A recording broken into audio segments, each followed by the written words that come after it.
ថ្ងៃនេះមានរបស់កម្រយកមកធ្វើម្ហូបញ៉ាំជាមួយនឹងបន្លែធម្មជាតិដែលមាននៅផ្ទះហើយរបស់មួយប្រភេទនេះมันលើកទឹកចិត្តបងប្អូនទាំងអស់គ្នាទៅរកវាមកធ្វើម្ហូបញ៉ាំទេដោយសារតែមានសម្បុកនៅក្រៅផ្ទះខ្លាចមានហានិភ័យផ្សេងៗអញ្ចឹងបងប្អូនឲ្យគ្រួសារគាត់យកឲ្យហើយសម្បុកតូចឬធំមិនដែលទុកទេបងប្អូនដើម្បីការពារ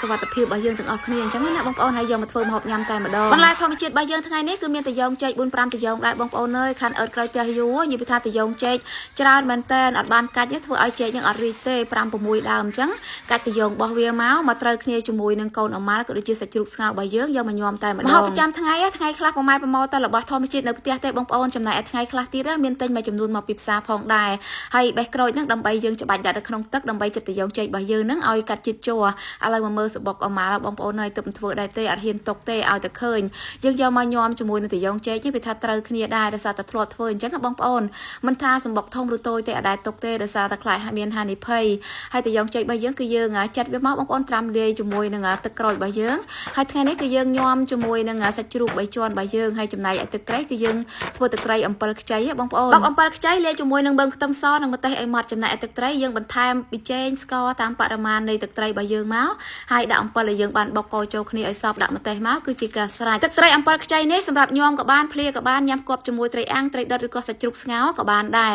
ហើយកូនអម៉ាបន្ទាប់ពីយើងបេះហើយយើងយកមកស្រុះឲ្យឆ្អិនជាមួយនឹងទឹកក្តៅដែលយើងបានដាំពុះមកសន្ទុះមកចាំយើងយកទៅញោមចំណែកឯសាច់ជ្រូកសម្រាប់ញោមវិញគឺនាងខ្ញុំប្រើសាច់3ជាន់បងប្អូនយកស្ងោរឲ្យឆ្អិនហើយគឺយើងហាន់ជាលក្ខណៈដុំសរសៃតូចៗមកដើម្បីទុកញោមហើយរាល់ថ្ងៃទោះរវល់យ៉ាងណាបងប្អូនតែងតែឆ្លៀតញ៉ាំជាមួយនឹងវីតាមីន NAD+ Skin យ៉ាងដោយសារតែវីតាមីន NAD+ Skin យ៉ាងនេះបងប្អូនជួយឲ្យមានកម្លាំងមានថាមពលជួយឲ្យរាងកាយរបស់យើងរឹងមាំបានល្អជាពិសេសជួយប្រឆាំងនឹងជំងឺផ្សេងៗផងដែរមិនត្រឹមតែប៉ុណ្ណោះជួយពន្យាភាពចាស់ជួយជួសជុល NAD ការពារកោសិកាពីការខូចខាតអ្វីដែលពិសេសនោះថែរក្សាស្បែកឲ្យស្រស់ស្អាតក្មេងជាងវ័យនិងជួយរំលាយអាហារវីតាមីន NAD+ Skin យ៉ាងនេះបងប្អូនញ៉ាំដោយជំនឿទុកចិត្តដោយសារតែជាផលិតផលដែលផលិតនៅសហរដ្ឋអាមេរិករបស់ក្រុមហ៊ុនចៃសូភីផ្សារធម្មជាតិ24ជាផលិតផលដែលមានគុណភាពមានស្តង់ដារដែលបានចុះបញ្ជីការនៅទទួលស្គាល់ត្រឹមត្រូវដោយក្រសួងសុខាភិបាលបងប្អូនអាចរកទិញបានតាមតូបតាមផ្សារតាមអសរស្ថាននានាតាមម៉ាកនិងផ្សារទំនើប25ខេត្តក្រុងបន្ទាប់ពីធ្វើទឹកត្រីអំពិលខ្ចីក៏ដូចជារៀបចំបន្លែសាច់អីហើយយើងចាប់ផ្ដើមញោមតែម្ដងដាក់តាយ៉ងចេកក៏ដូចជាជីបន្តិចមកជាពិសេសដាក់សាច់ជ្រូកដែលយើងបានស្ងោរហើយជាមួយនឹងកូនអម៉ាល់